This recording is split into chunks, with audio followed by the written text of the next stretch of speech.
Number 218. Slugma, the lava Pokémon. Its body is made of magma. If it doesn't keep moving, its body will cool and harden. Okay, well, first things first, lava is not magma. It's gotta keep hustling if it wants to keep that shiny red form happy and healthy. It's like a shark, a lava shark. Yeah, like it can't sleep. If it sleeps, it dies. Unlucky. I mean, I've played Pokemon Snap and I've definitely seen one sleeping, but hey, what's she gonna do? But it was sitting on lava, so maybe it can get out of it if it's actually in lava to keep it warm. Maybe then the lava can do the moving. Yeah, basically, the species name has to be referring to its habitat rather than its actual body in this case. So, tell me, Ange, what troubles does this Pokemon stir within you? It seems to be constantly on the lookout for, like, warm places to live and just survive, which is a terrifying existence, I have to say. Aww. But also, plenty of people are Slugma trainers. I don't want to think about the Slugma death rate in captivity. It's just awful. But how do they make Pokeballs, one, sturdy enough to contain Slugma and its evolutions, and two, how do they make Pokeballs habitable for Slugma and its evolutions? Ooh, okay. That's a curveball. Because the first question I think I've pretty much got an answer for. Pokemon are essentially digitized while they're stored in Pokeballs and while they're stored in the PC system. So, really the Slugma is never in contact with the Pokeball itself. I wonder then if Slugma is placed in a sort of suspended animation while it's in the Pokeball. Yeah. Maybe that's like a variable setting depending on the species. Like, if you're a Pikachu, it's like, okay, you can frolic around, you can have a lemonade while you're inside the Pokeball. But if you're a Slugma, better keep it safe rather than sorry. Yeah, sorry, you're paused.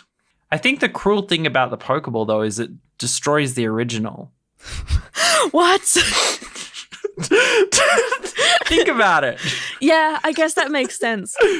Yeah, it has to work like Star Trek teleportation, where it's just like saving a copy of what the Pokemon was at the very moment that the Pokeball was open for them, and then being reconstituted from the atoms in the air. That's wild.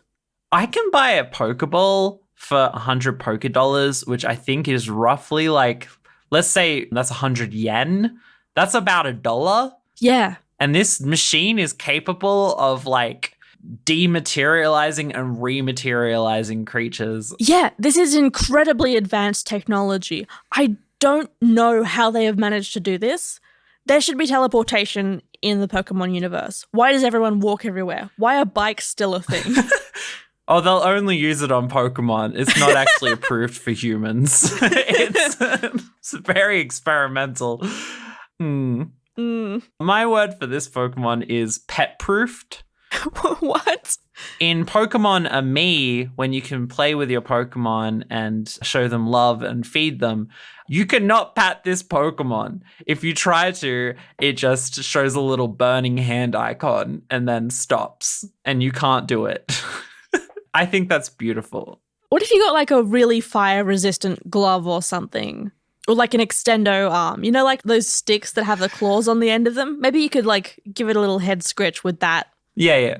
I'm shocked that they didn't build that in to Pokemon X and Y. Yeah, that's not a possibility in those games. But if you're a trainer out there, maybe try it. It might be the scritch your Slugma has been waiting for. One thing I haven't touched on yet, or that we haven't touched on yet, is that Slugma is absolutely perfect, precious, and unstoppable. I love it. It's great. And it can take my wallet if it likes. I'll give it to it. You like Slugma that much? I just think it's great. Yeah. What a groovy little slug of fire. That's amazing. Its body shape in the video games is the snake body shape, which I think is great. Reminding Saul that slugs are just gooey snakes. The design couldn't be improved.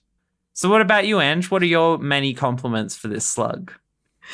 It is a nice color. I'll give it that. I'm a little bit concerned about the two drips that it has on either side of where its mouth would be. Mm-hmm. It looks like it's either a mustache or it's drooling, which I'm not sure I like so much. Okay, well, I think it's drooling, so. It's drooling so symmetrically. That's so strange. Yeah, I understand. So I get it. So I'm going to give it a 5 out of 5, but I'm sure you'll give it like a 4.5. Maybe a 4. Can we do 0.75s? Like 4.75? Anyway, we'll get to it. Yeah, I'll just let you do it. I give Slugma 5 out of 5. How about you, treasured friend Ange? You know, I'm going to give it a 3 out of 5. What? I'm sorry. Who with access to the spreadsheet where we put the scores could have predicted this?